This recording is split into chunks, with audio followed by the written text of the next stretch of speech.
Muslims regular గా వాళ్ళు Friday Friday మసీద్కి వెళ్తూ ఉంటారు. అలాగే క్రిస్టియన్స్ సండే సండే చర్చ్కి వెళ్తూ ఉంటారు. అలాగే మన హిందూస్ లో అసలు యూనిటీ ఎందుకు లేదంటారు? మనకి స్వేచ్ఛ ఎక్కువ.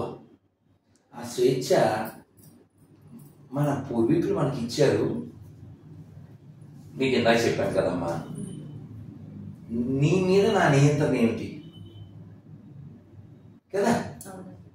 మనకు అలాగా this the land of seekers, this the land of yogis, the land of heroes, the land of epics, this the land of ethics, this the land of rishis, this the land of holiness, this is the land of divinity, this is the land of dignity, this is the land of humanity, moksha bhumi, this is the land of eternity.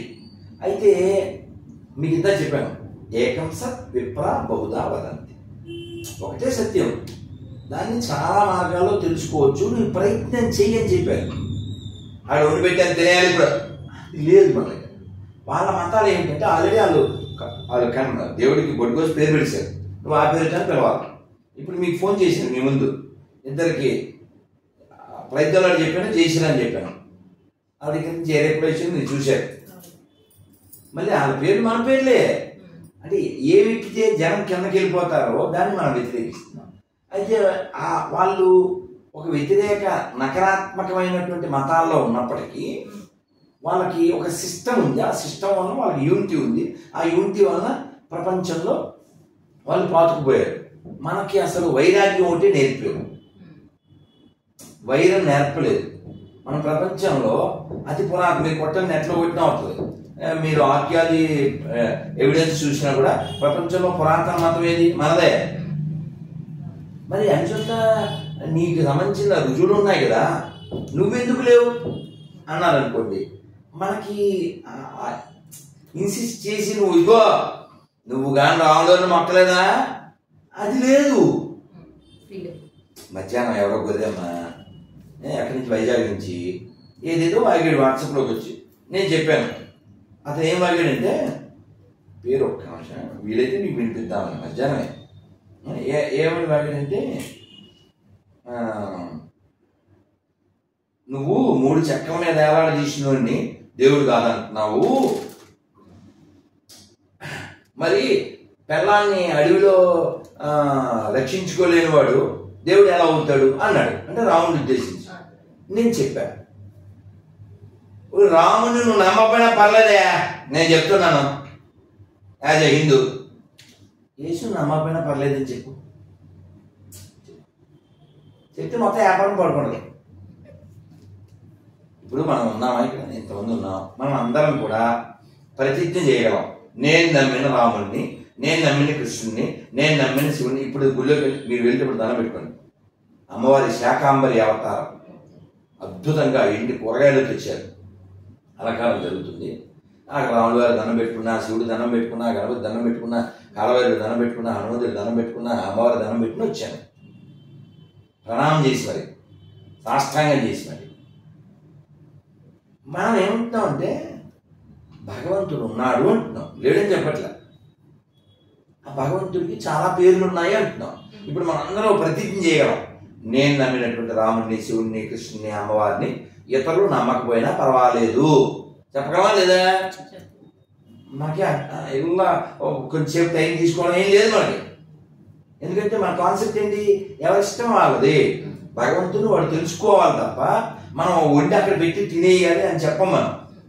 వాళ్ళ మతం ఏంటంటే, మీరు చదివి ఉండరు, ఆ కాగితాలు తెచ్చి ఎక్కడ ఉన్నాయి కదా, ఇప్పుడే వచ్చిన తాజా పుస్తకం ఎవరో పంపించారు, బయటపడ్డ యేసు. యాక్చువల్గా ఇంకో పేరు కూడా రాయాలి, భయపడ్డ యేసు, అది కూడా ఉంది. సాతాన్ మహారాజు అని ఒక అంటారు, సాతాన్ అంటే మన వాళ్ళు సాతాన్ అంటారు. యాక్చువల్గా మీరు చరిత్ర చూస్తే సాతాన్ మహారాజు ఎవరిని బెదిరించలే, ఎవరిని ఇబ్బంది పెట్టలే. మేము 3000 పెట్టే ఫ్రేమ్ చేయించాం అయింది. సాతాన్ మహారాజు సినిమా కూడా వస్తుంది త్వరలో, డబ్బులు లేక ఊరుకున్నాం అనుకోండి. ఇప్పుడు యేసు అనేవాడు బెదిరించాడు, ఏమని? మార్క్ 16:16 మీరు ఎప్పుడు చదవండి బైబిల్. ఆ బైబిల్లో ఏముంటుందంటే మార్క్ 16:16 ఏముంటుంది? వాళ్ళు ఫోన్ చేసి అడిగితే చెప్తారు ఎవరిని కోరేది. ఏమని చెప్పినా, నమ్మి బాప్తిజం పొందిన వారు రక్షించబడును లేకపోతే శిక్షించబడును అంటారు. ఉన్నాడు. వాళ్ళ పార్టీలోకి వెళ్తే రక్షించబడతారు, వాళ్ళ పార్టీలో వెళ్తే శిక్షించబడతారు. పోనీ అతని ఫిలాసఫీ ప్రకారంగా శామ్యూల్ అనే గొర్రె ఫోన్ చేశాడు, లాంగ్ ఏవో నల్గొండ గొర్రె ఫోన్ చేస్తే మీరు ఎప్పటి నుంచి గొర్రెగా మారారు అన్న. 15 ఏళ్ళు అయింది అన్నాడు. మీరు ఎందుకు మారారు అన్న అంటే అతను ఏమన్నాడంటే నేను పరలోకం చేరుట కొరకే మారాను అన్నాడు. మీకు పరలోకం వస్తుంది అన్నాడు. ఎలా వస్తుందన్నా? నేను బాప్టిజం తీసుకున్నాను అన్నాడు. సరే మరి మీరు బాప్టిజం తీసుకున్నారు, మీ పరలోకం వస్తుంది, మారు మనసు పొందారు, సరే అనుకుందాం. మరి మీరు బాప్టిజం తీసుకునే టైంకి మీ నాన్నగారు బతుకున్నారా అన్న అంటే లేదండి అన్నాడు. ఇప్పుడు మీ నాన్నగారు ఎక్కడికి వెళ్తారు అని అడిగాడు. ఏ గురిని అడిగాడు, కాల్ చేస్తాను అంటే నరకానికి వెళ్తాడు అన్నాడు. నేను నీలాంటి దరిద్రుని కన్నా పాపానికి ఆయన నరకానికి వెళ్ళాల్సిందే మరి, అంతే కదా. ఇలాంటి దరిద్రుని కనీ పెంచి వీడికి ఒక స్థితి ఇచ్చినందుకు మరి పాపం నరకానికి వెళ్ళాలిగా. తన పూర్వీకులు ఎదవలు అంటుంది ఎదవ మతం, అందుకని వ్యతిరేకిస్తా. ఇదేం అసలు మన హిందువులు అంటే లైఫ్ స్టైల్ ని ఎందుకని ఇలా అలవాటు చేసుకోలేకపోతున్నారంటారు? ఒక మంచి విధానంలో లేదు మనకుంది, మన బ్లడ్ లో ఉందమ్మా. మంచి విధానం లేకపోవడం ఏం కాదు. ఇప్పుడు మీ అమ్మగారి ఇంటి ముందు కల్లాపు చల్లేవారు, అవునా? మా అమ్మ కూడా కల్లాపు చల్లేది. ఇప్పుడు కల్లాపు చల్లే పరిస్థితికి లేదు, అపార్ట్మెంట్ లోకి వచ్చారు. అపార్ట్మెంట్కి రావడం తప్పు కాదు, కానీ పొద్దున్న లేవకపోవడం తప్పు, దీపం పెట్టకపోవడం తప్పు. మా అమ్మ బతుకున్నప్పుడు ఒక ఇంటి పైన ఇంకోళ్ళకి అతికిచ్చింది. ఇస్తే ఎంత మంచోళ్ళు, ఉద్యోగం చేసుకునేవాడు, చక్కగా పొద్దున్న లేచి ఆ రాత్రి వేసిన ఏకవస్త్రంతోనే ఉంటూ అలాగే తినేసి టిఫిను టీవీ చూసేసి మధ్యాహ్నం కూడా తినేసి మధ్యాహ్నం 3ంటికో 4ంటికో స్నానం చేసి అప్పుడు ఫ్యాన్ వేసుకుని ఆరనీకు మా ఈ దీపం కార్తీక దీపం, ఇలాంటి వాళ్ళకి కొంప అద్దెకిస్తే మనకు వస్తుంది పాపం, ఆవిడ పెట్టమనమ్మా దీపం అని చెప్పి. ఎందుకు ఇస్తాను ఇల్లు అద్దెకి? దీపం పెట్టడానికి కదా. స్నానం వేసేపోతే దీపం ఏముంది? ఇదే హైదరాబాద్లో మా ఫ్రెండ్ ఒకరి ఇంటికి వెళ్తే వాడు ఏ నియమాలు పాటించకపోతే నేను చాలా హర్ట్ అయ్యి చెప్పాను. పెద్ద ఇల్లు, ఇంట్లో ఒక మెట్లు ఉంటాయి, ఏమంటుందండి విల్లానా, డూప్లెక్స్, అది వచ్చిందా. ఈ డూప్లెక్స్లో వాడు నాకు హాల్ ఇచ్చాడు, ఒక రూమ్ ఇచ్చాడు, పెద్ద ఏసీ హాలు, ఇల్లు అంతా పెద్ద కారు 2. నేను వాడితే ఏమన్నా తెలుసా, ఇవన్నీ ఎవడిచ్చాడో వాడికి తీసుకోవడం కూడా వచ్చు. ఎందుకు ఇచ్చాడు? ఫర్ ఎగ్జాంపుల్ అమ్మా, ఇప్పుడు మిమ్మల్ని ఎందుకు పంపారు మీ ఛానల్ వాళ్ళు? నన్ను ఇంటర్వ్యూ చేయమని, అంతేనా? మీరు బయటికి వెళ్ళి చెప్పు అని కబుర్లు చెప్పుకుని వచ్చేయడానికి కాదుగా, అని గుళ్ళో కూర్చొని ధ్యానం చేసుకున్నాను అది చెప్పడానికి అయితే మిమ్మల్ని ఇక్కడ పంపలేదు. వెళ్తేప్పుడు దాన్ని పెట్టి వెళ్ళిపోవడం వేరు. ఆ గుళ్ళో గంట సేపు కూర్చొని వచ్చాయండి స్వామిజీ ఆయన పాటికి ఆయన వెళ్ళిపోయారు, అది కాదుగా. అలా ఈ భూమి మీద మనం ఎందుకు వచ్చాం? మళ్ళీ పుట్టకుండా ఉండడానికి, మోక్షం పొందడానికి. అందుకే మీరు ఇస్కాన్లో పుస్తకం ఉంది, ఆత్మ సాక్షాత్కార శాస్త్రం. అందులో ఫస్ట్ చాప్టర్ ఏంటో తెలుసా? నిన్ను నువ్వు తెలుసుకో. అసలు మన ధర్మంలో దేవుడి కంటే ముందెవరు? నువ్వెవరో తెలియకుండా దేవుడి గురించి ఎందుకు? నువ్వెవరు? ఆ బ్రహ్మాస్మి, ఆమె ఎటర్నల్ పర్సనాలిటీ. ఇప్పుడు కృష్ణుడు నేను ఎందుకు వచ్చాను భూమి మీదకి, ఎందుకు వస్తానని చెప్పాడు? పరిత్రాణాయ సాధూనాం వినాశాయ చ దుష్కృతాం ధర్మ సంస్థాపనార్థాయ సంభవామి యుగే యుగే. ఇది కృష్ణుడు స్టేటస్, ఇది కృష్ణుడు స్టేట్మెంట్. మరి నేను పాపుల కొరకే వచ్చింది, అది వారి స్టేట్మెంట్. నేను ఇజ్రాయేల్ కొరకే వచ్చింది అంటే ఇజ్రాయేల్ అనే ఒక కంట్రీ, అందులో ఉండే కొన్ని గొర్రెల కోసం వచ్చాడు ఆయన. మరి కృష్ణుడు ఎందుకు వచ్చాడు? లోకంలో ఉన్న సాధువులు రక్షించడానికి వచ్చాడు. సర్వభూత హితే రతాహ అన్నాడు. కృష్ణుడు వెనకాల ఏమంటారు? ఆవు ఉంటుంది.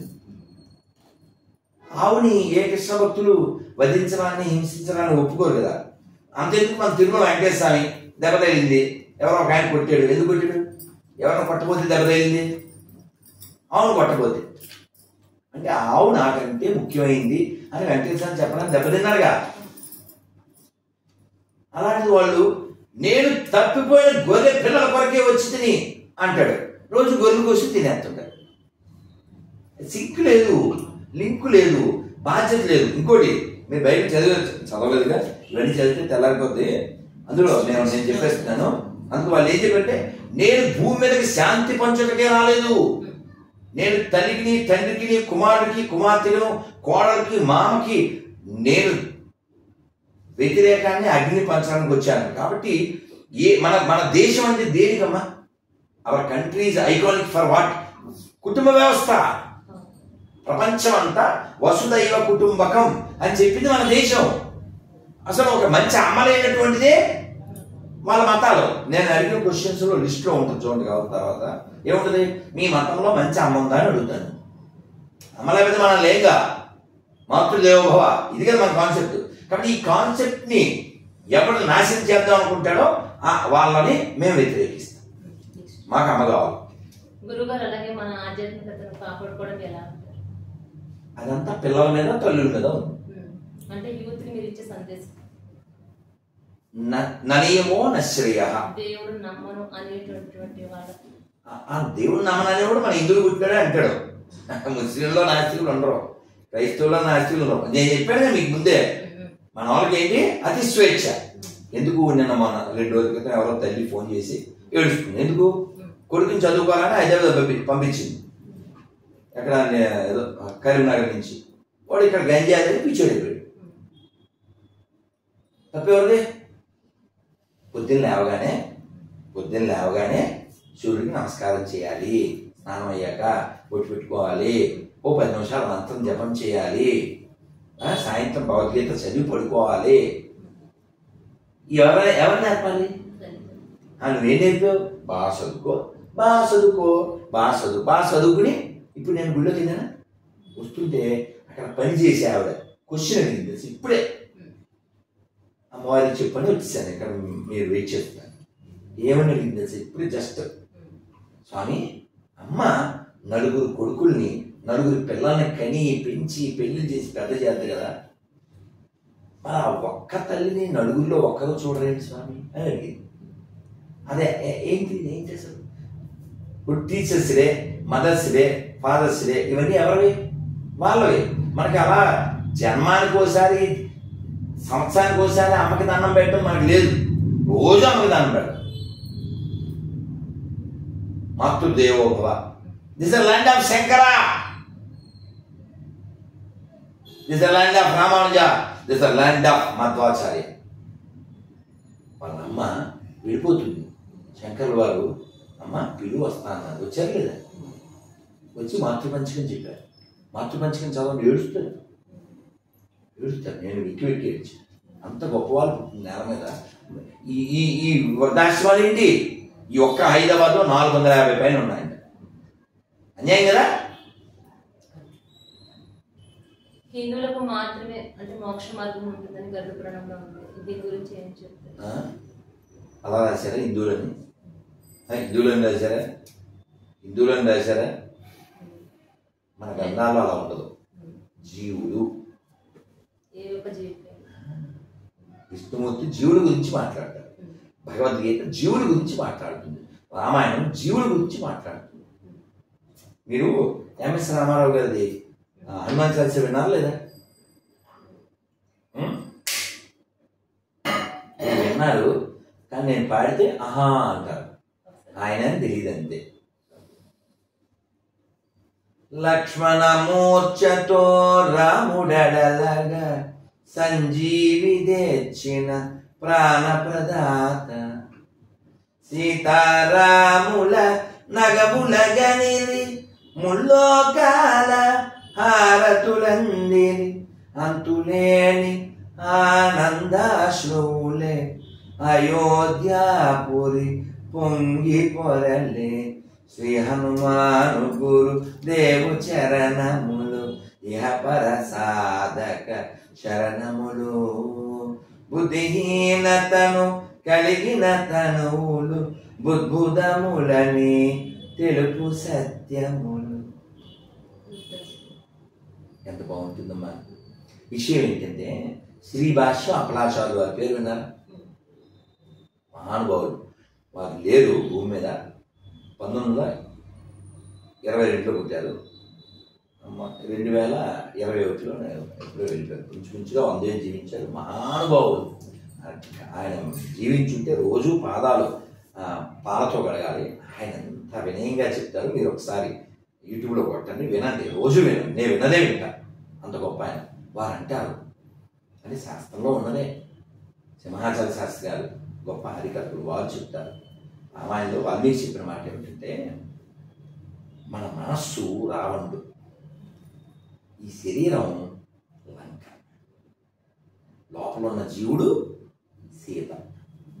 ఈ జీవుణ్ణి కనెక్ట్ చేస్తూ పరమాత్మ దగ్గరికి తీసుకెళ్లేటువంటి వాడు హనుమంతుడు, ఆయన గురువు.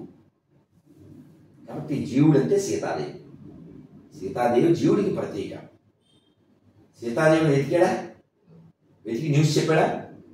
అక్కడ ఉంది. దృష్ట్వా సీత అంటాడు రామాయణంలో, సుందరకాండలో. దృష్ట్వా సీత, చూచితిని సీత అంటాడు ఆయన. సీతను చూచాను అనడానికి, చూచితిని సీత అనడానికి ఎంత తేడా ఉంది తెలుసా? ఎందుకని? రాముడు వారు వెయిట్ చేస్తున్నారు. కొన్ని లక్షల కోట్ల మంది అక్కడ వెయిట్ చేస్తున్నారు. టెన్షన్తో ఉన్నారు కదా. ఏం చూసి చెప్తాడు? యాక్చువల్గా నేను వెళ్ళాక అక్కడ దారిలో వెళ్ళేటప్పుడు మైనా కూడా వచ్చాడు, టిఫిన్ తినమన్నాడు. నాకు టైం లేదని చెప్పాను. తర్వాత మళ్ళీ సొగసు వచ్చింది.